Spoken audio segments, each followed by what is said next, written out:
This is a memorial for someone, but... All right. Can I get the family and Mr. Burris and our other speakers to head up this way, please?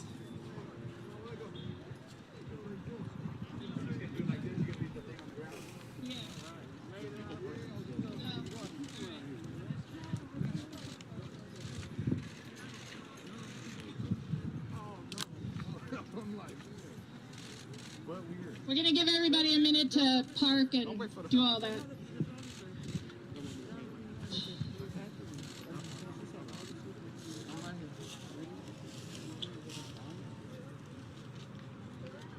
Does anybody need a tangerine? All right. I have a few. Want some?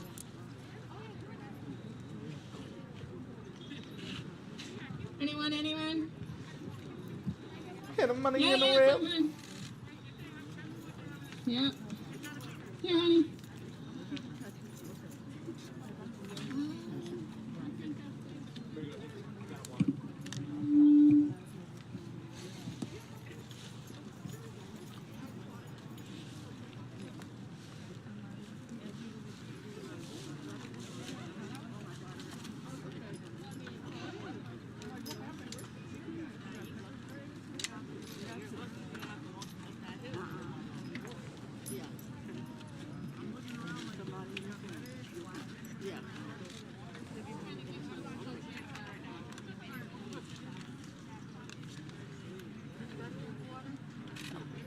All right.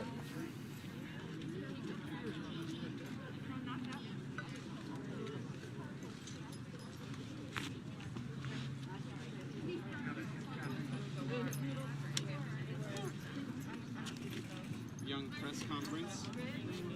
Yeah. Where is this? It's I need literally to in the get top like of Danville, a California. stick for my phone so I can just hold You it. need to either get a monopod or a gimbal. Yeah. You probably want to get a gimbal. You could probably find a really, really inexpensive phone gimbal. It's when they make them for these that get really expensive and really awful. Yeah. 10 out of 10 though. Definitely get a gimbal. Yeah. I need one. My hand's cramping.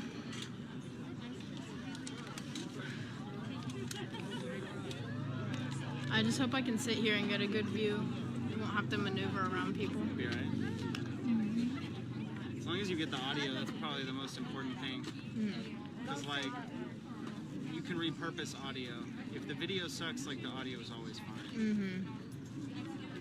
But if the audio sucks, then the video. Well, I mean, if the audio sucks, then like, I don't know. But the audio won't suck. It'll be alright.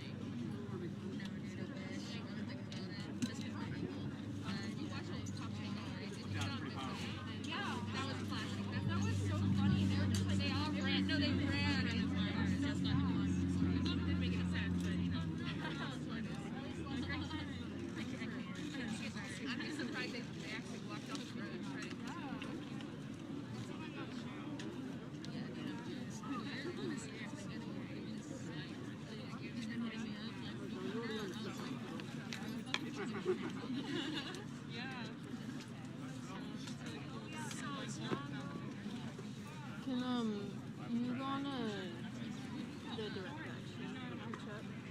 What do you want me to say? I just want to look at the flyer that Flo posted.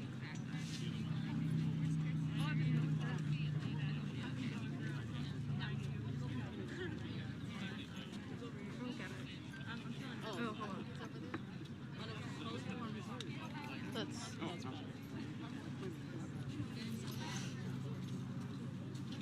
I think it's supposed to just be quick and easy.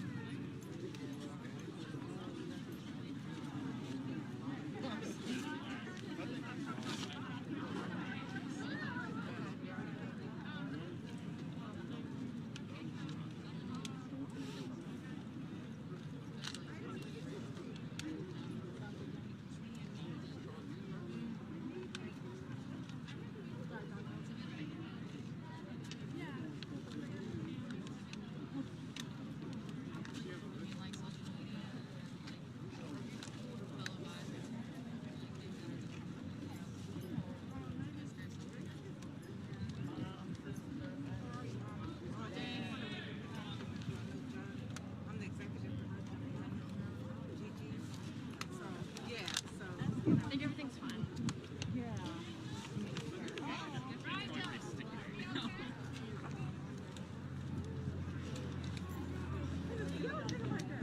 What'd he say?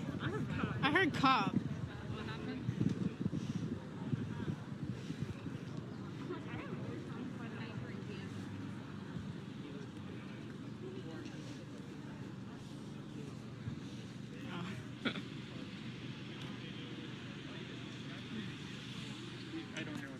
Agitated? Nah.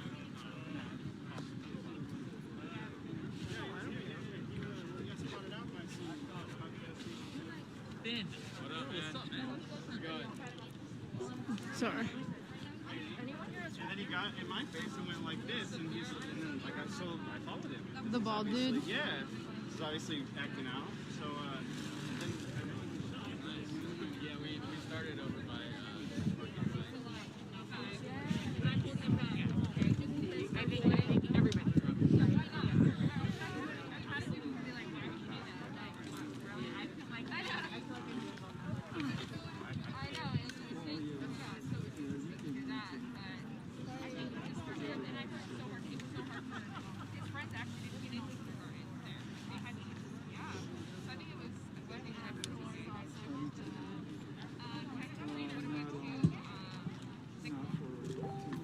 Okay, I think we're about to get started here. Thank you everyone for coming.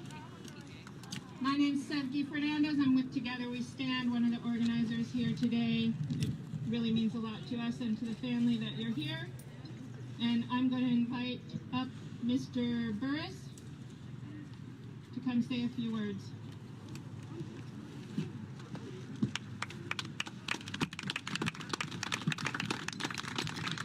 Thank you.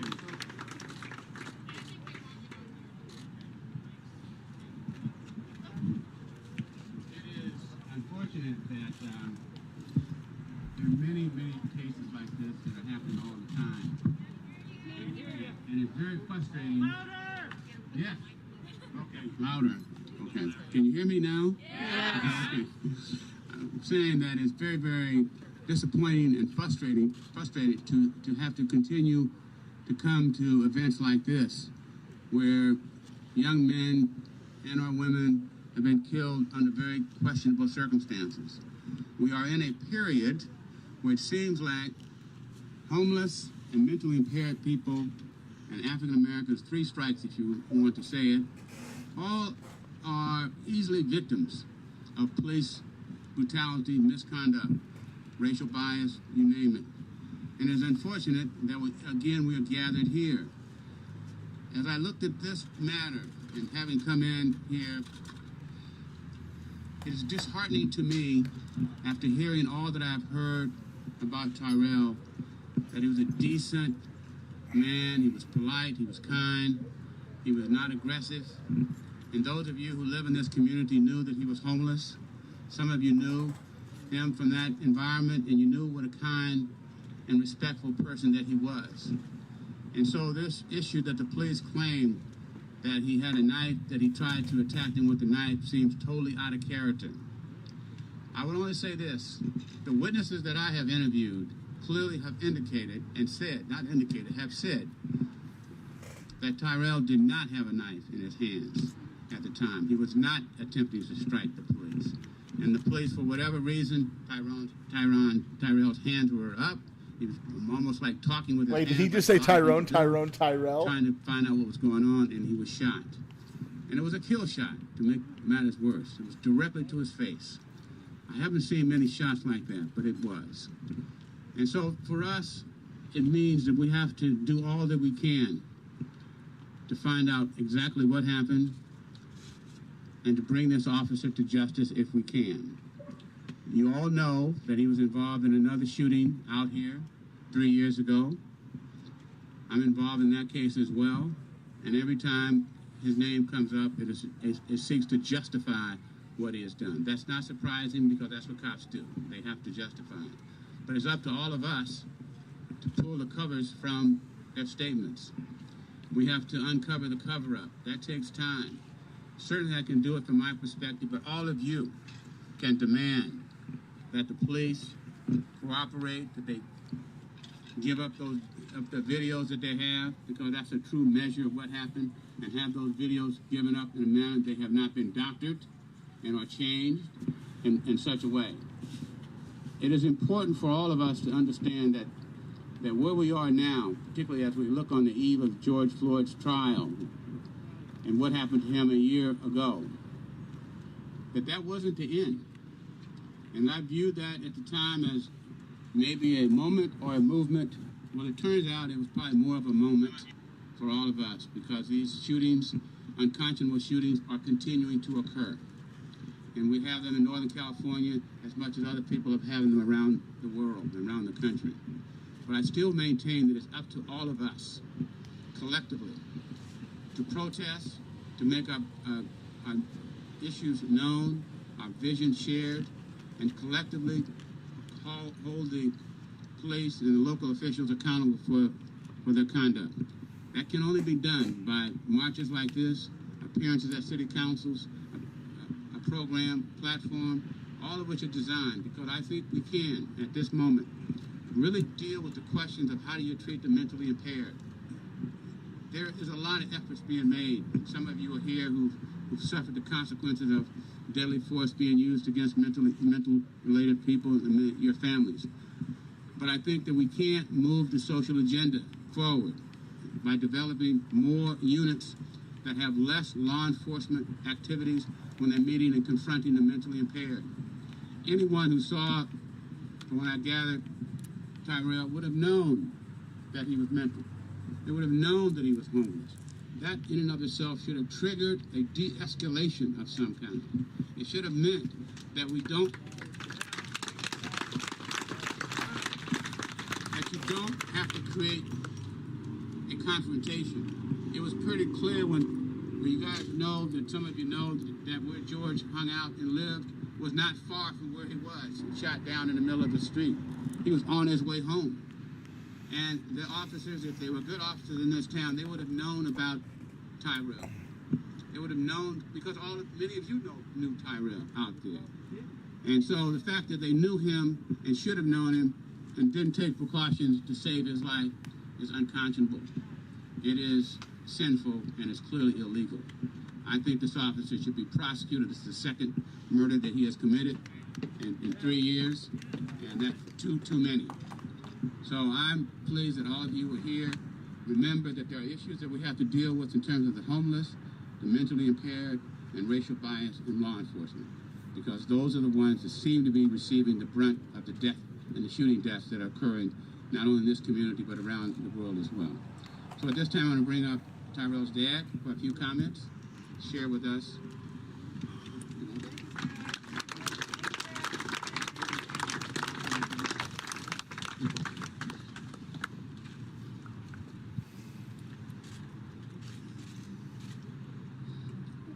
I want to start off by saying Tyrell, he was a good kid. And me being his father, I have 31 years of law enforcement experience in Southern California. I retired in 2017. And a lot of people that I work with, our main goal, first thing, if it takes 15 minutes, if it takes an hour, de-escalate. These younger officers, deputies, they're trigger happy. And the thing is, they're not only just going after, they're not going after really people like me. They're going after our people that have mental issues going on.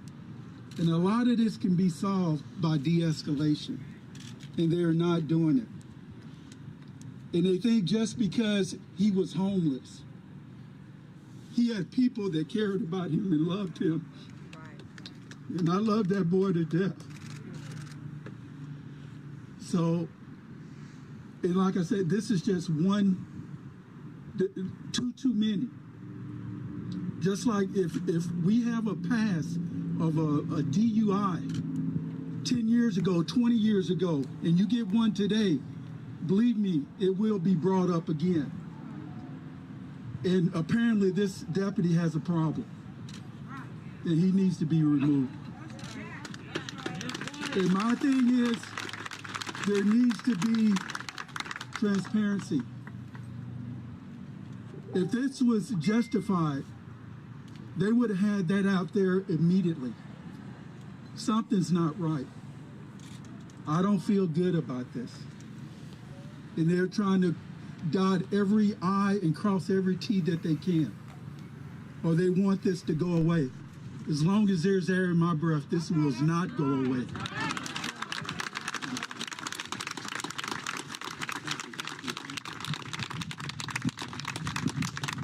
The rest of Tyrell's family is right in front of us. His mom, cousins, uncles, all here in support, and I'm crestfallen by what has happened. I think that we should all keep in mind that accountability is the watchword, transparency as well. And you can only have transparency in a case like this if you show the videos, you show the reports, and give us the information that's needed. We have witnesses, but we need all the other information as well. So again, thank all of you for coming, and others will come and speak now who are also involved in these activities and on the front lines of fighting and seeking justice. Thank you, Mr. Burris. I'm going to call up Uncle Bobby. Come say a few words.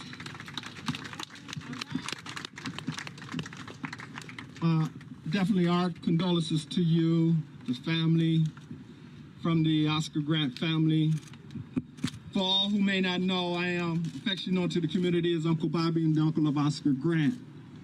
So let me ask, how many of you was actually a part of the Oscar Grant movement when it occurred in 2009? Let me see your hands.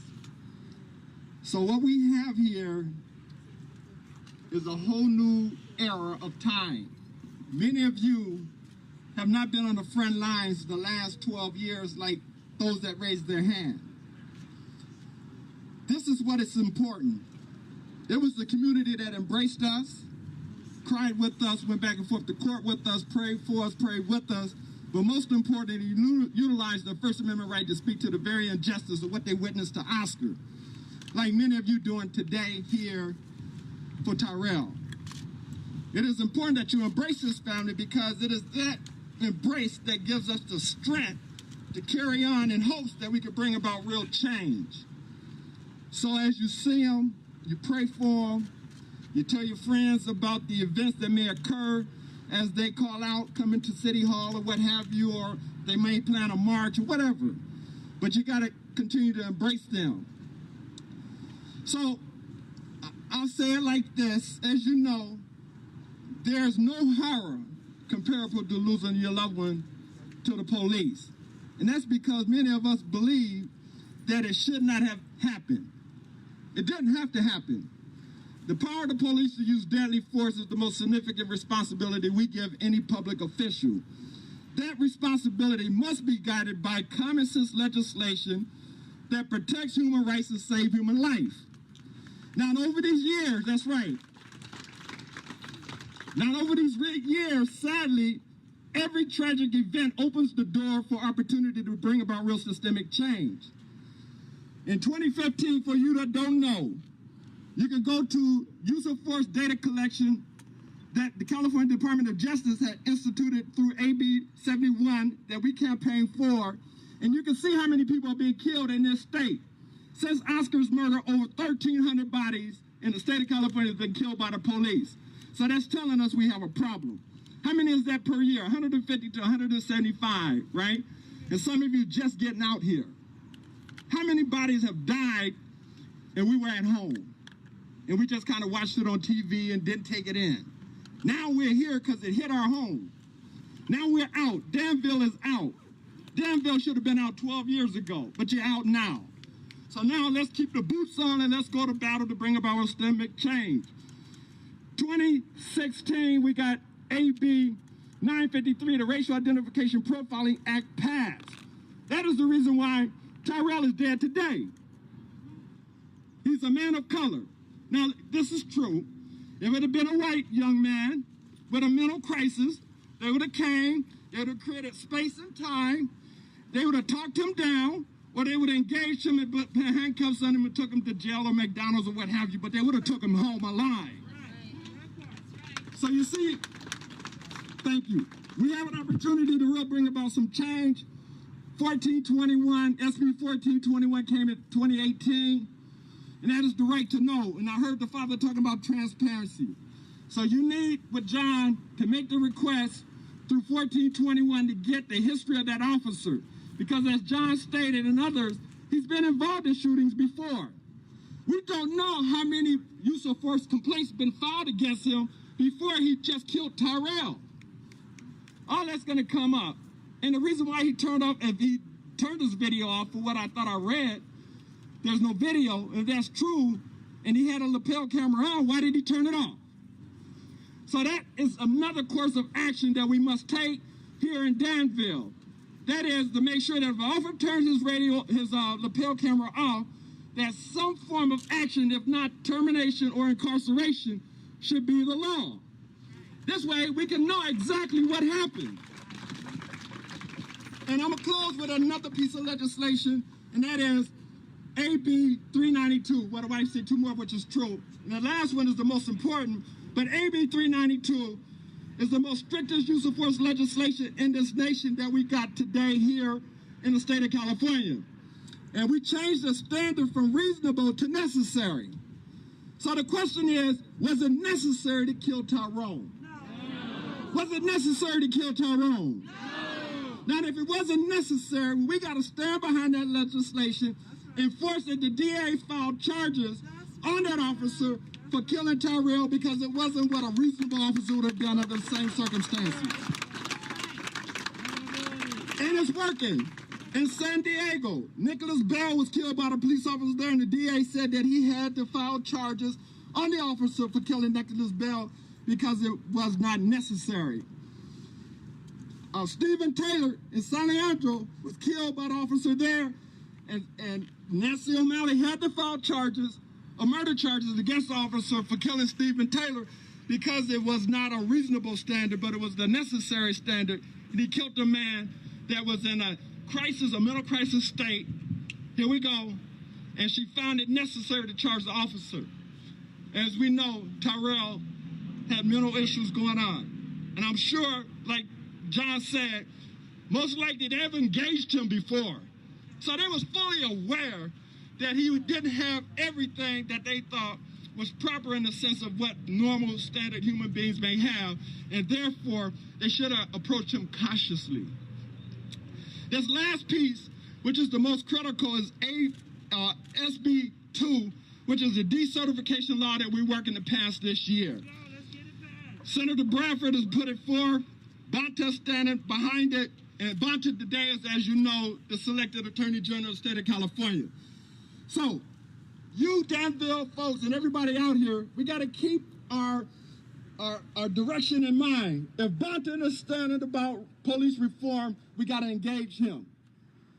We got to uplift this idea that decertification of police officers been involved in more than one shooting has to be decertified because most, as you know, if they don't leave their Danville office, they might just promote him and he kills again, in this particular case, this officer. But as we know, most will transfer to a new office, be involved in another shooting, find themselves in a little trouble, some retire on the middle state of struggle, and others move on to another office and kill again. This is common. And this last piece, there's a larger percent of folks being killed by the police that have a mental crisis. And so Danville community must follow the lead of Town Hall, I'm sure who will be speaking, concerning what happened to her baby in Walnut Creek. And I'm going to save the details for her, but there's an opportunity to bring about real systemic change, but what's critical is that you all have to be involved. You all have to really understand that it's not just you, but your friends that you got to talk to get involved. You must show up at your city hall meetings, and you must listen and watch when legislation pop up that is about real transparency and accountability, and you got to stand behind it. We need you. Many of you, like I saw, just getting into this battle. John will tell you he's been in this battle 30 years plus. I've been in this battle straight 12 years. I see J.R. Stone. He'll tell you, well, we've been on this battle. It's not easy. The wheels of justice turn slow. But the reality is, we can bring about a change. Keep that in mind. We can bring about a change. Thank you. All right, Uncle Bobby. That's right.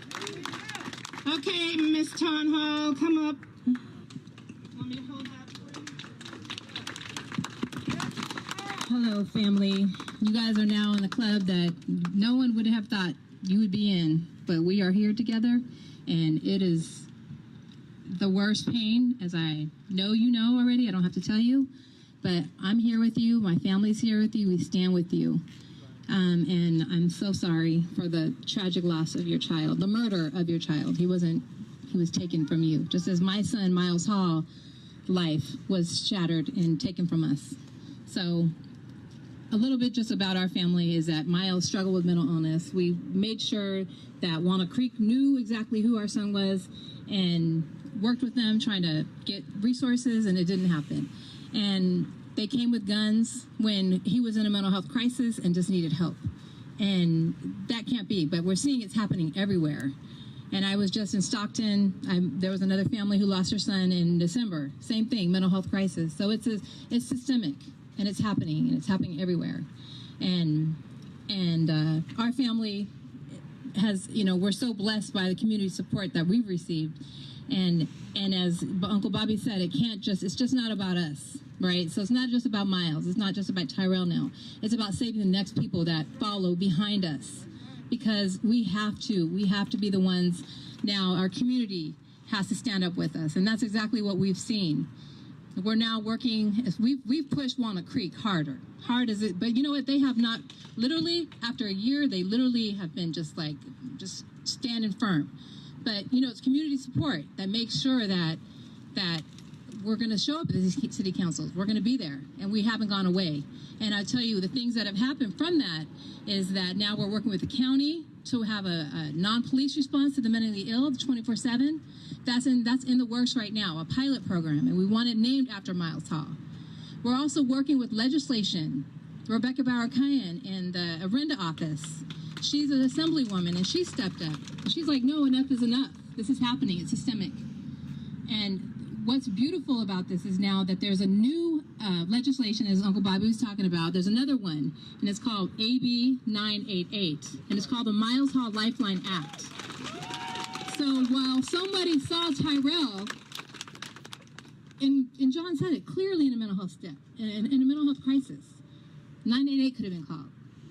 And then there would have been mental health teams that came and supported him, as we should, with compassion. So that's where we're lacking, right? So we stand up, we continue to work, and just know that our family, which we've created also the Miles Hall Foundation, to make sure that we protect families and create change. So this doesn't happen again, but it is happening. So we have to keep fighting. So just know that our family's with us, and you can all just go to justiceformileshall.org. And the reason I say that is because on that website is AB 988. We all need to support that. That's a statewide effort that will help everybody in our communities. So thank you so much. Thank you, Tom. Can I bring Gigi up? Are you still here? There she is. Thank you. Trust and believe, I am not going anywhere. Just like I stood with Ton Hall, I will stand with your family. This definitely should not have happened. And I take it personally. I take it personally because of all the work we've been doing in this county to tell police officers, all you really need to do when you see someone in mental health distress is to retreat and take the time it needs to de-escalate.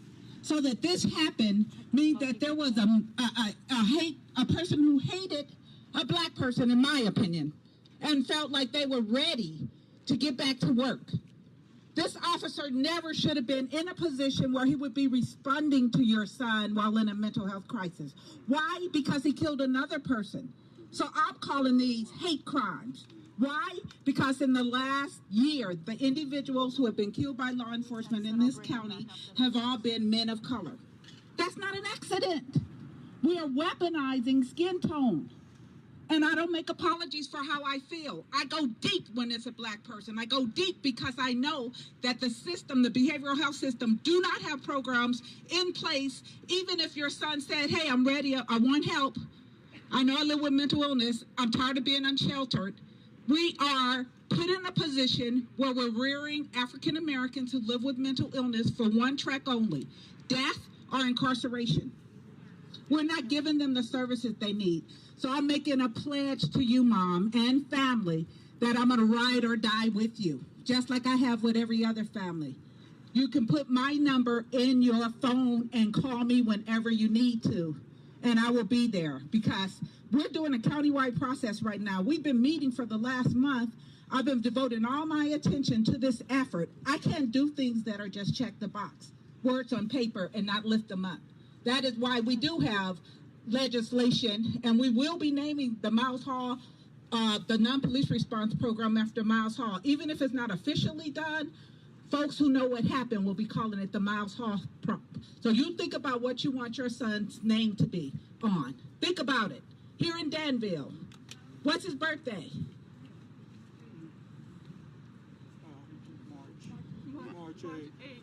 March 8th. Every March 8th, the city of Danville will have a Tyrell Wilson Day of Remembrance. Every March 8th, from this day, this year forward.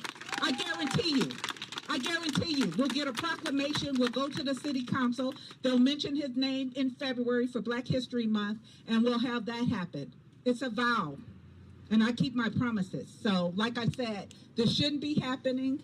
It did happen, but we're gonna say his name, Tyrell Wilson. Say his name, Tyrell Wilson. Say his name, Tyrell Wilson. And it will be etched in the memory of Danville. Thank you.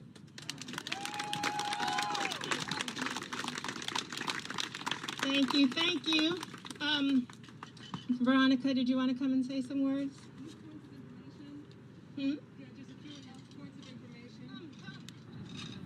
This woman right here reached out to me and has been my eyes and ears on the ground in Danville, because I'm not from here.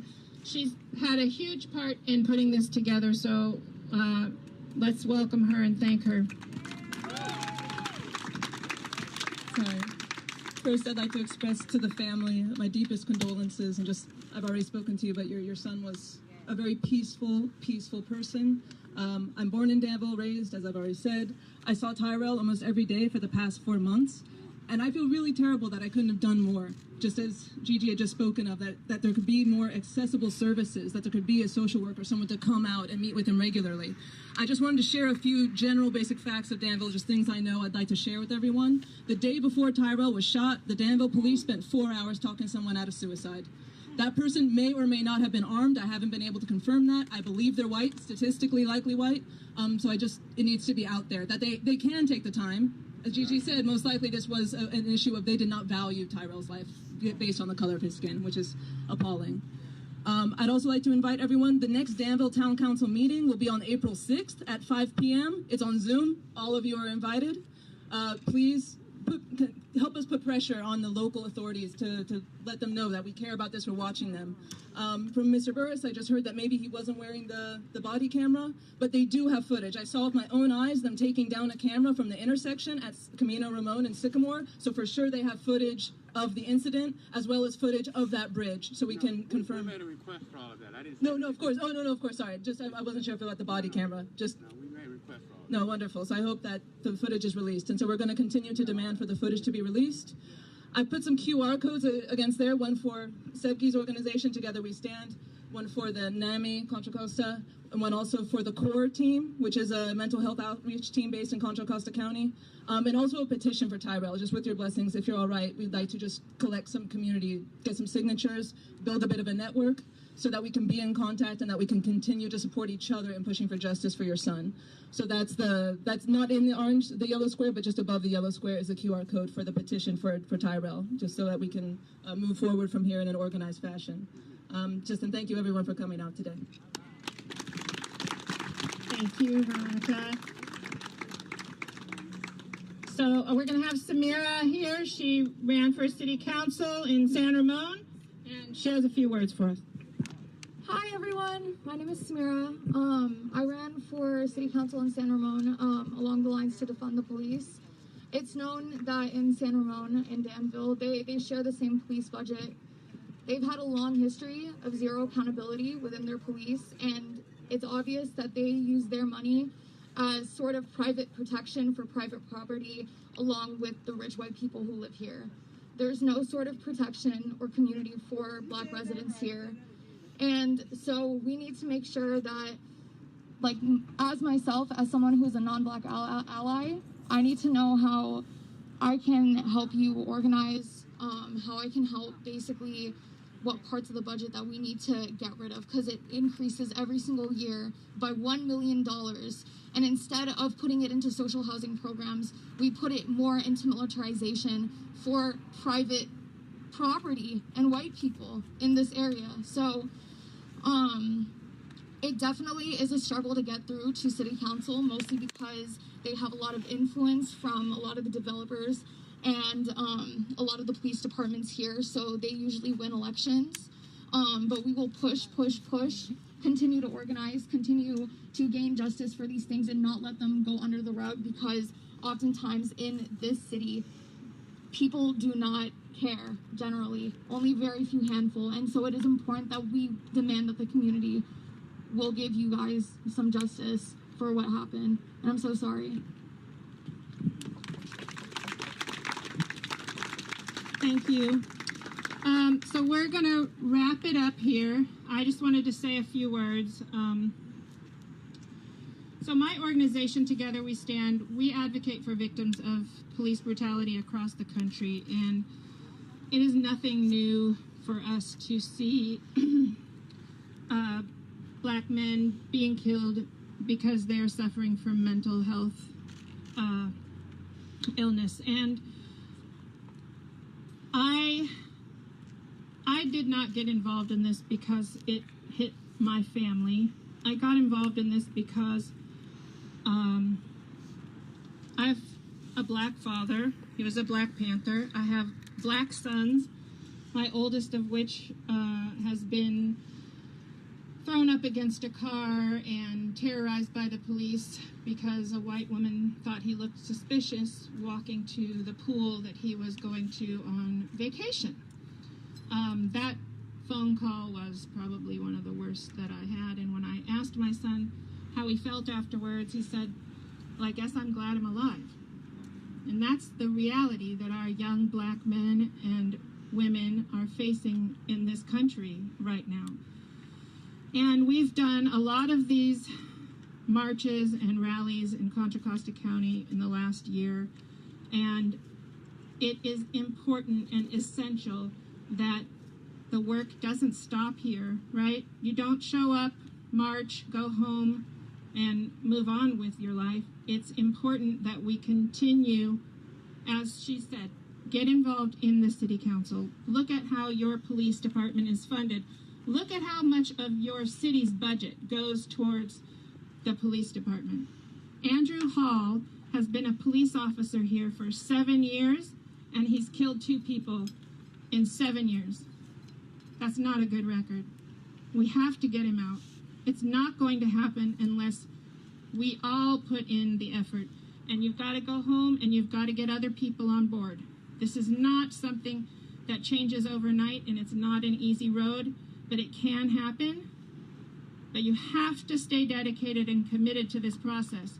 So please, for those of you that this does not affect, for those of you who don't have to worry about your children, do it because you're worried about our children. Do it so no one else has to lose their baby. So I'm going to leave it at that. Is there anyone else? Come here, girl. You going to talk? This is Nikenya Allen. She's going to speak and close us out. Thank you. I want to send my condolences to the family and express a little bit of understanding. I had a biological parent that was homeless due to mental illness.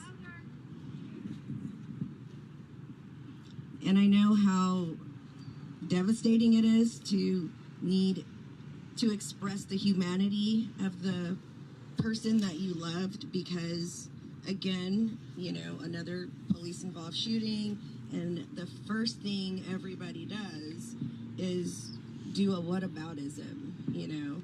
Well, what about this? He was homeless, so his life didn't matter.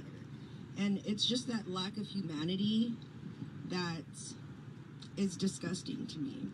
Right. And I got involved in this because in my area, white supremacy is extremely prevalent, just like it is Martinez, just like it is everywhere else. And one of the things that I've been able to understand about how these things work is that it's not just on the level of these officers patrolling. It is also, as she said, the city council members, the local government. We have lawmakers that are not our leaders. And the most interesting thing about this, as I think about it, I was a science student, so I am mostly analytical. Even though we're treated like pseudo-citizens, they're taking our full tax dollars. Everybody here for generations of color, you paid for this. And it is a colonization type thinking where they just suck the resources and the lives out of the rest of us so that they can feel important about themselves. And that is disgusting. Got that right.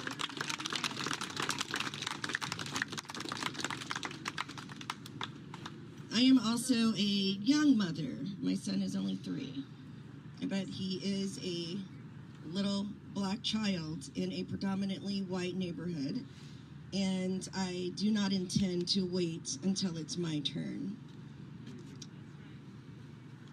I believe in standing up for what is right and forcing everyone else who is responsible by law to raise their standards to show some sort of respect and decency for everybody's life.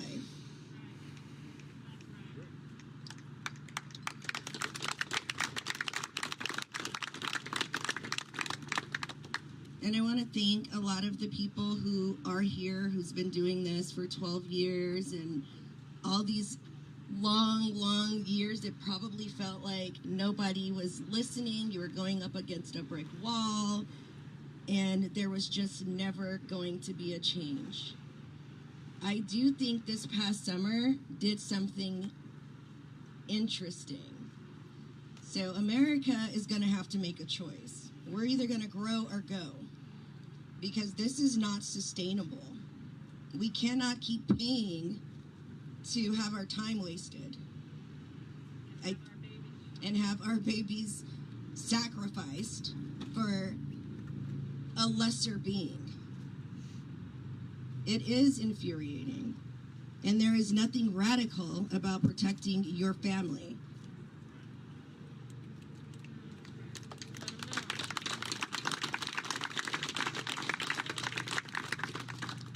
I am happy that Danville finally came out of its closet.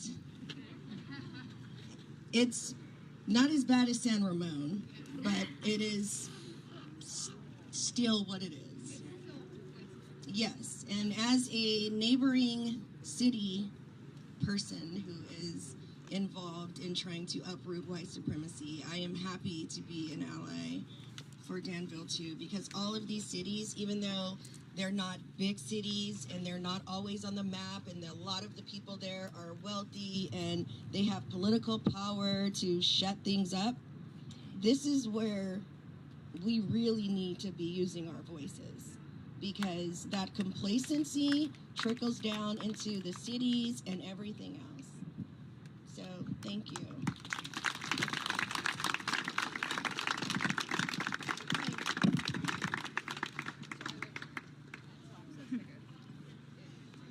All right, well, we're going to wrap it up. I want to thank you all for coming. This is just the beginning. You got a community here behind you, family, okay? We embrace you. We embrace you for this long road ahead. And I know this was a very long walk. I know some folks can't walk all the way back. If there are people willing to shuttle to the other parking lot, come let me know so we can help some folks get there, okay? All right, thank you.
Sorry, I'm playing a very irritating video game.